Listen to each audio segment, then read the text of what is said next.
Assalamualaikum warahmatullahi wabarakatuh. Di sini saya akan menerapkan bagaimana sih cara menggunakan media pembelajaran yang inovatif dan partisipatif yang berbasiskan TPAJK. Nah, di sini saya akan menggunakan media yang berbasiskan PPT. Kemudian sebagai bahan evaluasi, saya menggunakan aplikasi Quizizz untuk mengetahui pemahaman siswa dalam menangkap pembelajaran yang disampaikan oleh guru. Kemudian dalam deskripsi penerapan media pada proses pembelajaran, di sini saya akan menggunakan materi kelas 7 SMP yang berjudul Potensi Sumber Daya Alam di Indonesia. Setelah menentukan tema dan pembahasan, kemudian dirangkum dalam bentuk poin pada media pembelajaran PPT. Kemudian juga menyiapkan soal sebagai bahan acuan dalam pemahaman siswa dalam bentuk kuis pada aplikasi Quizizz yang akan diberikan nanti saat pembelajaran telah selesai. Simak terus ya dalam penerapan pembelajaran, jangan sampai terlewatkan. Di sini akan menjelaskan mengenai judul materi yang akan menjadi pembahasan pada materi potensi sumber daya alam di Indonesia. Sumber daya alam. Sumber daya alam merupakan suatu yang berasal dari alam yang dapat digunakan untuk memenuhi kebutuhan hidup manusia. Gunung berapi merupakan suatu potensi yang dihasilkan kekayaan alam. Melalui letusan gunung berapi menghasilkan materi pasir, tetapi letusan itu sendiri sangat merugikan. Itulah keseimbangan yang terdapat di alam. Alam mempunyai banyak manfaat meskipun terkadang mendatangkan bencana. Alam menyediakan kekayaan baik berupa makhluk hidup maupun benda mati yang dapat digunakan untuk memenuhi kebutuhan makhluk hidup. Nah, kekayaan alam ini dapat berupa benda berwujud yang bisa diolah oleh manusia menjadi barang sebagai alat pemenuhan kebutuhan hidup manusia. Sebaliknya, benda tidak berwujud ada yang bisa memenuhi kebutuhan hidup tanpa diolah terhadap sesuatu, misalnya udara dan sinar matahari. Kekayaan inilah yang disebut sebagai sumber daya alam. Kemudian jenis-jenis sumber daya alam. Sumber daya alam digolongkan menjadi 3. Yang pertama, sumber daya alam yang dapat dipulihkan. Jenis ini adalah sumber daya yang bergantung pada manajemennya. Persediaannya bisa menurun atau meningkat jika dikelola dengan baik. Jenis ini bisa pulih dan generasinya kembali. Contohnya adalah tanah, hutan, hewan, dan tumbuhan. Sumber daya alam yang tidak dapat dipulihkan. Ini merupakan sumber daya yang secara fisik dan habis dan tidak bisa digunakan kembali.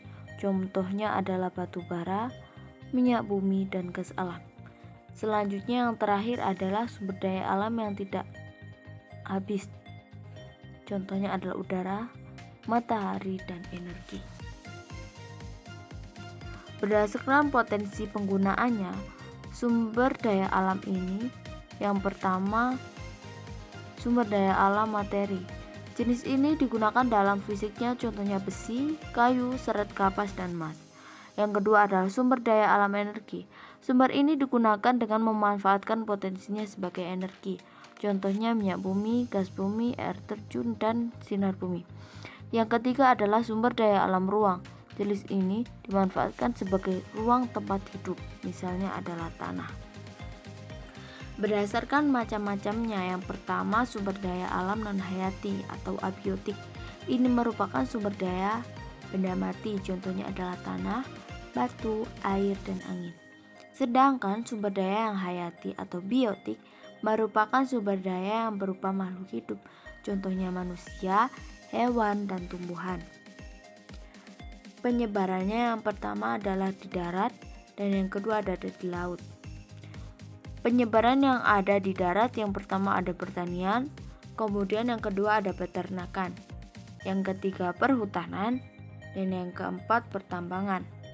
Selanjutnya persebaran yang ada di laut. Yang pertama ada perikanan, yang kedua hutan mangrove, yang ketiga terumbu karang.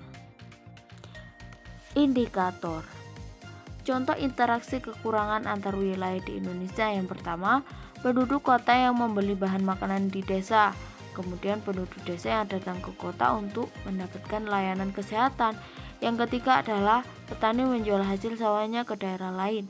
Yang terakhir adalah wisatawan mengunjungi lokasi wisata yang berbeda pulau. Interaksi ruang merupakan saling mempengaruhi dan ketergantungan antar komponen seperti antar kelompok dan wilayah. Contoh interaksi ini adalah interaksi antar desa dan kota. Wilayah dan kota berinteraksi sangat erat dan saling melengkapi. Contohnya adalah penduduk kota memerlukan bahan makanan dari desa. Hal ini terjadi karena lahan pertanian di kota sangatlah sedikit atau bahkan tidak ada. Penduduk perkotaan juga sedikit yang bekerja sebagai petani, sehingga penduduk kota bergantung pada makanan dari wilayah pertanian yang ada di desa. Penduduk desa juga berinteraksi dengan wilayah perkotaan, misalnya untuk mendapatkan layanan yang tidak terjangkau di desa seperti kesehatan, pendidikan, dan administrasi pemerintahan. Kemudian interaksi ruang yang terjadi di wilayah sekitar, contohnya terjadi suatu banjir akibat ulah manusia, diantaranya penebangan liar, pembuangan sampah di sungai, kemudian pembangunan fasilitas umum seperti angkutan umum untuk memudahkan para penduduk bepergian ke suatu tempat. Selanjutnya, untuk memenuhi kebutuhan hidup di wilayah suatu daerah yang kekurangan beras, maka impor beras dari wilayah lain. Setelah guru telah menyelesaikan pembelajaran yang telah disampaikan, kemudian bagian akhir guru akan memberikan kuis sebagai bahan evaluasi kepada siswa, agar guru mampu mengetahui seberapa jauh manakah pemahaman dari siswa terhadap penjelasan yang telah disampaikan oleh guru.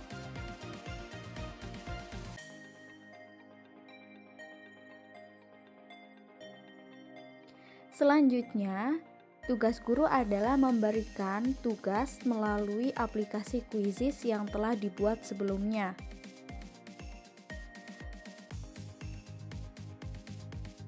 Kemudian, soal-soal ini akan dibagikan oleh guru sebagai tugas akhir penilaian.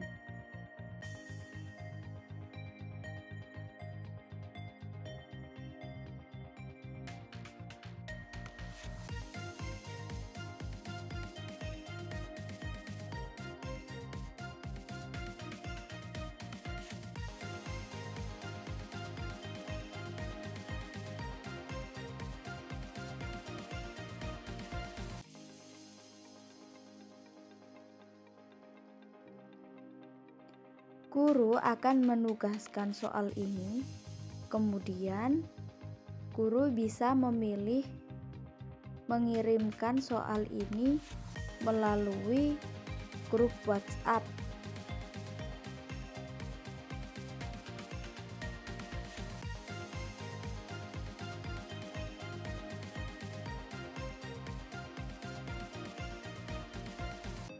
Nah, di sini masing-masing siswa akan mengerjakan kuis yang telah dikirim melalui grup WhatsApp. Di sana, para murid tinggal menekan link yang telah dibagikan, kemudian memasuki menu dan memberikan nama sesuai nama siswa pribadi, kemudian melanjutkan kuis hingga selesai.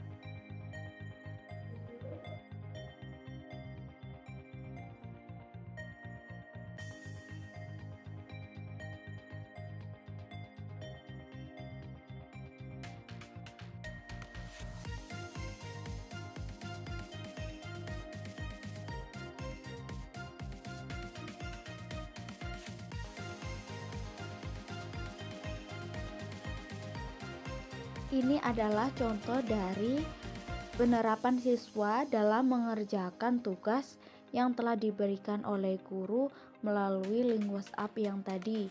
Kemudian siswa bisa mengerjakan soal sesuai dengan deadline yang telah ditentukan oleh guru. Jika melewati deadline yang telah ditentukan, maka siswa tidak akan bisa meneruskan soal yang telah diberikan oleh guru karena waktunya telah habis. Maka dari itu, siswa diharuskan harus mengerjakan soal tersebut sesuai dengan waktu yang telah ditentukan oleh guru pada timer yang berada di aplikasi Quizizz. Itulah contoh penerapan pembelajaran yang inovatif yang berbasiskan TPAJK.